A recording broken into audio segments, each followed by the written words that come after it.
बिहार में एक बार फिर से बम्पर बहाली का पिटारा खुलने वाला है और बीपीएससी ने 70वीं कंबाइंड परीक्षा के विज्ञापन की घोषणा कर दी है। आयोग के चेयरमैन मनु रवि भाई परमार हमारे साथ हैं। सर, उम्मीद बिहारवासी कर रहे हैं कि कई बहाली जो है एक साथ निकलेंगी। सबसे पहले 70वीं की लेकर हम चर्चा करें, कितनी सीटें आ रही हैं? जैसे मैंने बताया 23 विभाग की अभी तक 1900 से अधिक वैकेंसी हमको प्राप्त हो चुकी है। एक दो विभाग से वैकेंसी आनी बाकी है। सो करीब 2000 वैकेंसी की घोषणा इस बार हो सकती है। मतलब उससे आगे ही बढ़ सकती है क्या?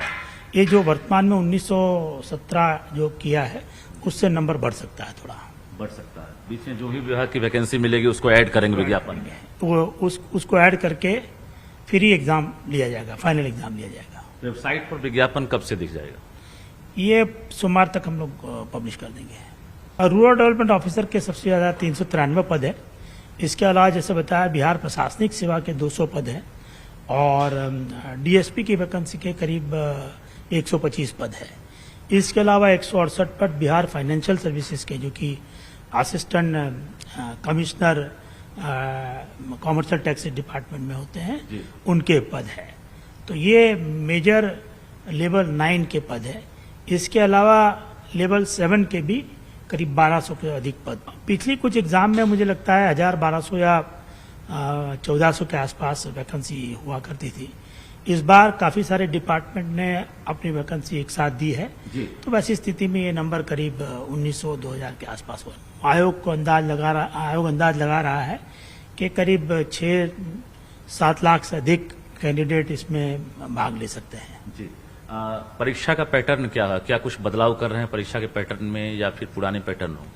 परीक्षा का पैटर्न पिछले परीक्षाओं के बार जैसा ही रहेगा, लेकिन परीक्षा का जो संचालन है, जो कंडक्ट है, उसके लिए आयोग ने बड़े सारे चेंजेस किए हैं। 15 के आसपास एग्जाम आयोग ने ली है, उसमें वो सुधारों को लागू किया गया था। वही सुधारों में और कुछ इम्प्रूवमेंट को जोड़ के ये 70वीं संयुक्त प्रतियोगिता परीक्षा के लिए परीक्षा का संचालन किया जाएगा। हर एक क्वेश्चन का नेगेटिव जवाब होने पर 1/3 मार्क काटने का प्रोविजन किया गया है। सेट कैसा रहेगा, जो प्रश्न पत्र का सेट है? प्रीलिम में जैसे बताया मैंने 150 क्वेश्चन रहेंगे और मेंस में 150 क्वेश्चन का एक ही क्वेश्चन रहेगा प्रीलिम्स के लिए।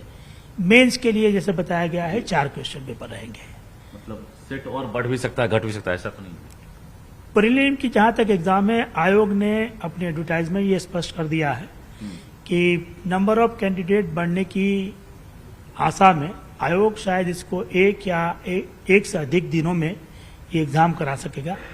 साथ ही साथ एक से अधिक प्रश्न पत्र का भी प्रयोग किया जाएगा। अगर पूरे राज्य में उतने आवासन की व्यवस्था नहीं है तो वैसी स्थिति में हमको 1 दिन या 2 दिन या 3 दिन एग्जाम करना पड़ सकता है। 6-7 लाख संख्या हो जाएगी।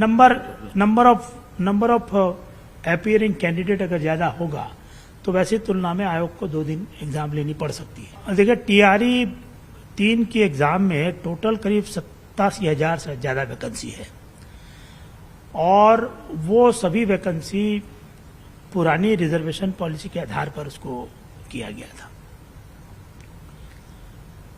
तदनुसार विभाग को category war number of vacancy को कम्युनिकेट करना है। आयोग को जितना जल्दी ये कैटेगरी वाइज रोस्टर क्लियर होके वैकेंसी प्राप्त होती है, उतना जल्दी आयोग उस एग्जाम का रिजल्ट डिक्लेयर करेगा। कम्युनिकेशन आप लोगों का हुआ होगा ना कि रोस्टर क्लियरेंस कब तक हो जाएगा? विभाग से जैसे सूचना प्राप्त हुई है, वहां पर जिलों से भी सभी सूचनाएं इकट्ठी करके उसका रोस्टर बनाने का काम हो रहा है। अब कितना समय लगेगा वो मेरे लिए बताना ठीक नहीं है। लोग हमेशा कोशिश करता है कि एग्जाम के जितना जल्दी हो सके रिजल्ट डिक्लेयर कर दिया जाए।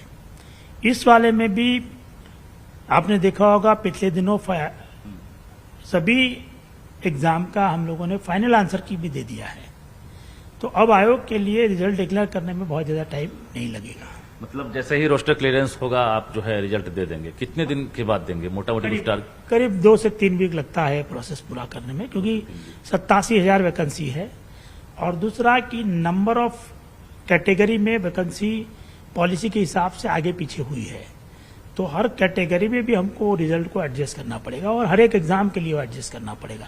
जहां तक एडमिनिस्ट्रेटिव सर्विस का सवाल है, उनके सर्टिफिकेट को तो हम लोग इंटरव्यू के पहले ही जांच करा लेते हैं।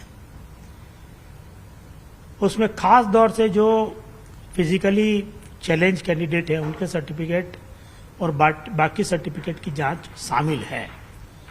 अन्य एग्जाम में सर्टिफिकेट वेरिफिकेशन का जिम्मा आयोग जनरली नहीं लेता है, वो विभाग के स्तर पर कराया जाता है, अनलेस कि हम लोग ने पहले से पब्लिश कर दिया है और विभाग ने उसके लिए अनुरोध किया है।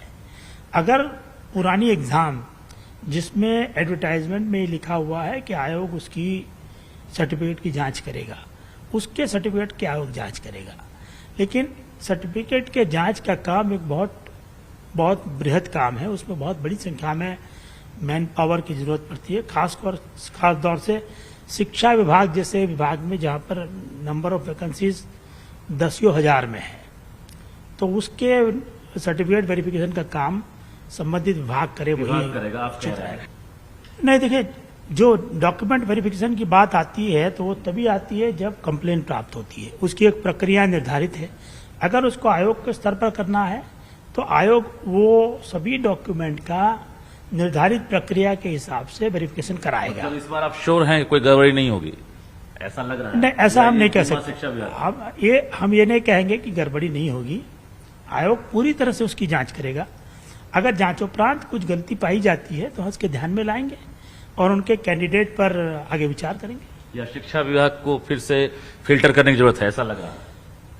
आगे की एग्जाम के लिए शिक्षा विभाग फिल्टर करके भेज सकता है, बट जो टीआरई 3 के लिए लोग दे दिए हैं उनके लिए अभी उनके लिए करना दो मुश्किल है। महत्वपूर्ण सवाल, जब आपने कहा बैकलॉग सीटें नहीं जुड़ेंगी, तो जो सीटें मंगाई जा रही है या जो रिक्तियां मिलेंगी वो क्या होगी? वो कम्युनिकेट हमको नहीं है अभी। जब कम्युनिकेट करेंगे तब हम निर्णय ले पाएंगे। रिक्तियां बचेंगी तो क्या होगी, कुछ तो सवाल होगा। नहीं, एक प्रावधान हमेशा रहता है कि अगर विभाग अपनी ओर से किसी परीक्षा का सप्लीमेंट्री लिस्ट की मांग करता है तो वैसी स्थिति में आयोग एक सप्लीमेंट्री लिस्ट उनको दे सकता है।